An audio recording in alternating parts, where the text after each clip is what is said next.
ডাইনি সন্দেহে এক মহিলাকে গাছে বেঁধে রাখার অভিযোগ। ফের মধ্যযুগীয় বর্বরতার ছবি উঠে এলো দাঁতনে। রবিবার পশ্চিম মেদিনীপুর জেলার দাঁতন থানার তকিনগর এলাকায় ডাইনি সন্দেহে এক মহিলাকে বেঁধে রেখে মারধর করার অভিযোগ উঠল। ঘটনায় রীতিমতো চাঞ্চল্য ছড়িয়েছে এলাকায়। ঘটনার খবর পেয়ে ওই মহিলাকে উদ্ধার করে দাঁতন থানার পুলিশ। জানা গিয়েছে, এদিন দাঁতন থানার তকিনগর এলাকায় ওই মহিলা ভিক্ষা চাইতে বাড়ি বাড়ি গিয়েছিলেন।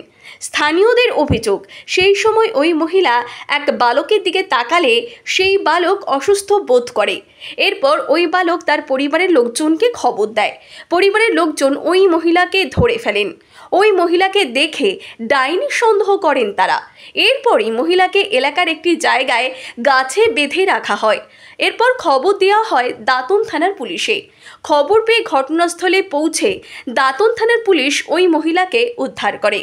ঘটনায় চাঞ্চল্য ছড়িয়েছে এলাকায়, যদিও ঘটনায় পুলিশে কোনো লিখিত অভিযোগ করা হয়নি। সকালে এখানে ঘটনাটা ঠিক কি ঘটেছে? সকাল 7:45 নাগাদ আমি চান করে বাড়িতে এসে মুড়ি খাওয়ার জন্য পেঁয়াজ কাটছিলাম। তো হঠাৎ একজন মহিলা এলেন, দিয়ে বললেন যে চাল দিতে, কালী ঠাকুরের কি মানে পুজো আছে, তো চাল দিতে বললেন।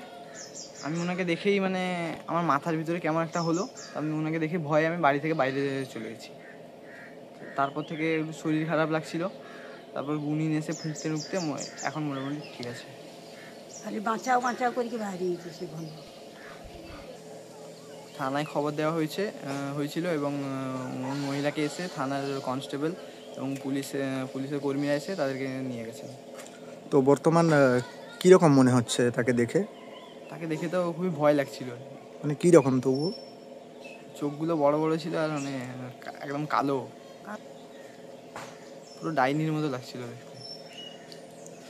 দিয়ে তারপর ওনাকে সব বেঁধে সব কিছু জিজ্ঞাসাবাদ করার পরে কিছু না বলার কারণে পুলিশ এসে ওনাকে ধরে নিয়ে গেছে। ব্যাপারটা হচ্ছে দাদা, বুড়িটা এসছে বাড়িতে ভিক্ষা মাগতে। এবার ছেলেটা পেঁয়াজ কাটছিল, পেঁয়াজ কাটতে কাটতে ওকে বলেছে যে আমার বাড়িতে কালী পূজা আছে, মানসিক আছে, আর আমাকে চাল দাও।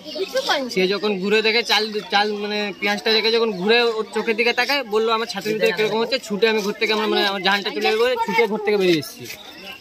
দিয়ে তো এরকম ব্যাপার হয়েছে, তো তাকে তো বেঁধে রাখা হয়েছে বর্তমান। তারপরে ছেলেটা ভালো হলে ছেলেটার বয়স 18 প্লাস হবে। আচ্ছা, ঠিক আছে। কোথায় ঘটেছে এই ঘটনাটি? তকিনগর দাঁতনে। ফলো করুন বিপ্লবী সব্যসাচী অনলাইন।